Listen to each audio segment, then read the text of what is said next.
Hello guys, good day po sa ating lahat at saka panibagong video na naman yung isi-share natin ngayon.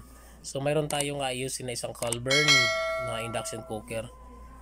So sana ay may tulong ang video natin at nating ito. So ngayon, tapusin nyo lang sa huli. Mabilis lang yung natin kasi shortcut method na tayo. So ayan, no power yan, totally no power talaga. So yung binuksan natin, ito yung bumungad sa atin. So ayan yung circuit niya. So baklasin natin yung inductor na yan para makita natin yung primary niya. Kasi sa primary tayo magpo-focus eh. So sa bandang AC. Tapos paabante. So check natin yan. So dito pa lang, pabungad pa lang, pag baklas natin dyan sa inductor, kita na kagad natin yung lumulobo at pumuputok na yata yung kapasitor na yan kasi basag na eh. May crack na siya.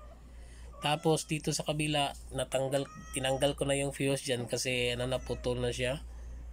So medyo na siya may kalawang na, pero ewan ko kung pumutok pa yun or dahil sa katagalan na.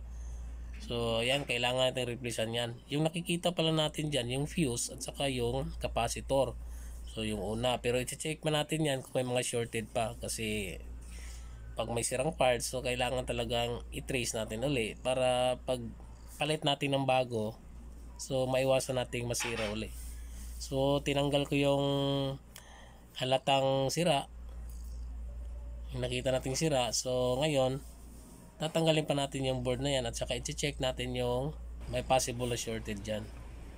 So yung fuse dyan, huwag kayong malito kasi kung hindi na mabasa yung sa fuse dyan, mayroon nakalagay sa board. So 12.5 may ampere. So dito banda nakikita natin dyan, mayroong problema dyan yung sa rectifier, yung sa bridge diode. Tapos yung dyan sa IGBT, yung katapat niya sa ibabaw, sira na din yan. Sira na din yan kasi magkatabilan sila. So apektado na yan. Una yata yung bumigay dyan yung IGBT, tapos yung bridge diode nya. So ngayon tatanggalin natin yan at saka papalitan. So apat na parts yung kailangan ipalit natin dyan. So yung fuse, yung isang capacitor na 5 microfarad, tapos yung bridge diode na 5 ampere pero wala akong mabiling 5 ampere, so 10 ampere yung available. So yun na lang yung binili ko. Tapos dito yung IGBT. So yan, nakalimutan ko yung code dyan.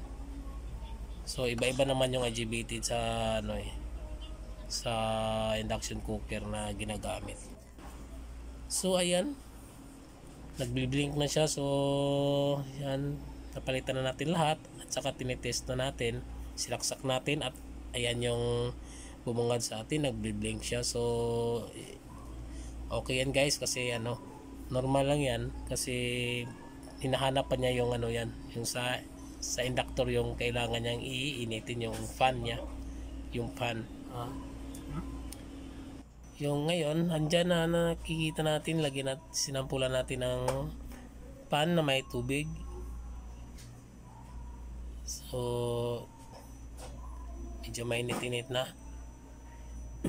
So after mga 2 minutes, ayan, makikita na natin yung may bumubula. So ayan na, may bumubula na. So palatandaan na umiinit na siya. So sana ay may natutunan kayo dito guys at may share na tulong yung video natin. So hanggang dito na lang, bye bye at saka God bless sa ating lahat.